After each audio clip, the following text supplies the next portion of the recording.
Ça passe? On this episode of Blew a Bag, we're taking you guys all the way down to Florida to talk about world-renowned boxing superstar Andre Berto. I'm Lauren LaRosa, and this is Blew a Bag.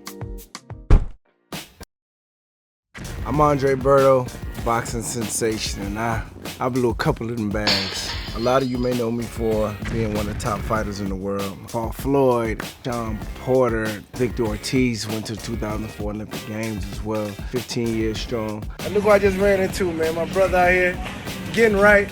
Yeah, because of him, He keeping that black excellence one going. of the reasons. Who I got here with me? Oh, see, I thought it was a picture. Oh, are we taking pictures or we doing a video? Happy birthday. If you know my story already, my pops is one of the pioneers of the UFC fighting, the mixed martial arts. So I grew up watching him train, fight, beat asses. But that intrigued me as a kid because I used to fight in the streets all the time. I used to fight at school all the time. They had to do something with me.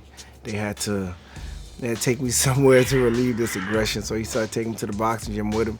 And the first day I went, I got my ass kicked. You really get to find out who you are in that boxing ring, and that's something that struck me as a young kid. And still the biggest controversy probably in U.S. Olympic trial, me being number one in the nation and me fighting at number two. We fight, we compete. I hit him with a hard shot, and he falls down. I see his coach tell him, stay down, stay down. So he stayed there, he played the whole act, and they disqualified me. So Haiti hit me up. It's the first time they were trying to take a team to the Olympic Games. Everybody else on the Haitian team lost the first day. So I ended up being a one-man team. Okay, listen, my last real job that I had, I worked at a jewelry store, sweeping the floors, cleaning the cabinets, going through high school. But the crazy shit about it is I got a chance to meet Jay, Dame, and the whole Rockefeller crew. They wanted to get into the game as well. I went to go meet Lou DiBella, actually, who was one of the top promoters. Dame and the whole crew, they bust in the room. You ain't doing this without us, homie. So I ended up making the deal happen. Crazy thing about it, man, on the weekends, these boys will fly me out to New York and I will party with some of just the baddest video bitches, some of the biggest stars, and then I just fly back home like nothing happened. Listen to me, I tried to make a commitment. I've seen a lot of cats blow money and do this, do that. I tried to make a commitment, even though I turned professional. I was gonna keep my job until I made my first $1 million. But it came to be a problem because it just got crazy. People just come up to the jewelry store, just wanted to take pictures, just wanted me to sign autographs. Nobody was buying jewelry, and it just ended up being a situation, man. And I had to leave. I got my first $1 million check at probably 22. What you gonna do? You give a young kid from the hood a meal ticket, what you think he gonna do? Living in Atlanta, a lot of chains, there was a lot of cars. Blew so much money in damn strip clubs, Magic City, Little Magic. I bought my first house cash. Every car that I bought at the time, cash, like cash. I had that mentality just to pay for everything cash. Cash. I want that house. Cash. I want that car. Cash. I think the first big purchase I bought me a house. When I first came out of Memphis, I bought me a crib just because. I already knew I didn't even want to stay there. I'm throwing money in the strip club. I think it's fun, but now I look at it, it was just dumb. Like you literally just taking thousands. I've spent probably, living in Atlanta, I spent probably hundreds of thousands of dollars in strip clubs. And it's like, take it, you literally throwing that shit away. Of course you're helping these women out, you're helping these ladies out, of course, but like you go home, you don't feel satisfied. Like, I'm getting up and just blew probably a good 100,000 in a day just bullshitting. My name is Portia. I am the wonderful girlfriend of Andre Berto, and we've been dating for about 8 years.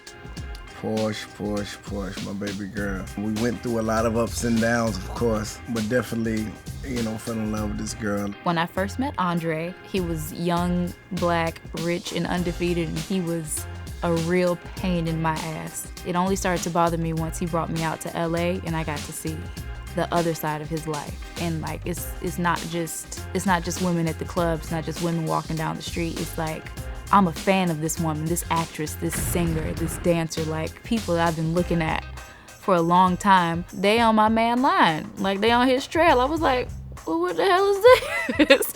It really took me. We went through a situation one day, like, babe, for some reason, I'm feeling real numb on the side of my face. I'm like, what you mean you feel numb? I said, don't worry about it. Another week passed. You know, bam, I'm eating something. I can't feel what I'm eating on this side of my tongue for some reason. Like this whole side of my face just feels funny. 6 months go by with my food just tasting like crap. And then like I couldn't feel my face. Like I could touch it, but I couldn't feel it. It was numb. It was a very weird thing. So he just finally just was like, you gotta go see somebody. You have to see a specialist. And then I found out that I had a brain tumor.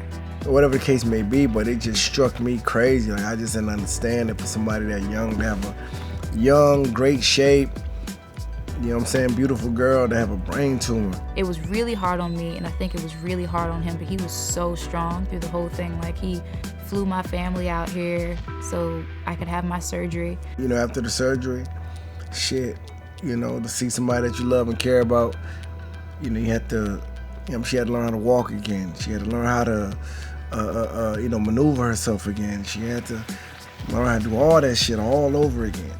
And that was, you know, that was crazy for me to see and to watch and just to be part of, you know, because it hit so close to home. He showed up for me in a way that he probably never had to show up for somebody like that, and he was everything. When the situation happened and, you know, we were apart for some time, you know, it just wasn't the same, bro. It wasn't the same. And you know, she knew that, I knew that. You know, we got back to talking and shit, and you know, she was gonna make me work for it, you know. Valentine's Day, she was at work. I went up the street to Mercedes dealership, which I bought a few cars there so he knew me. I said, I need that. Wrap it up for me.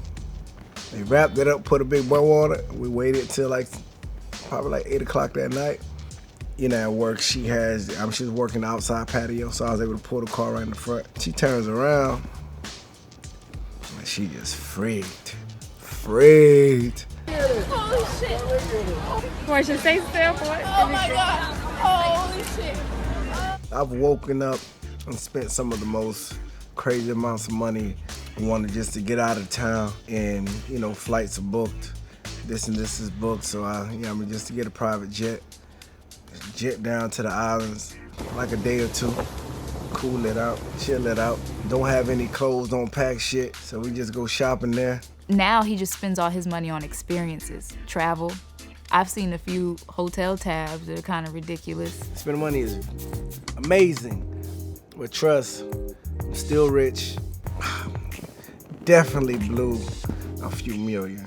Easy, a few million. So I know it's back there somewhere, so if anybody sees that 2.53, maybe 4, pick some of that shit up for me and grab it for me, please.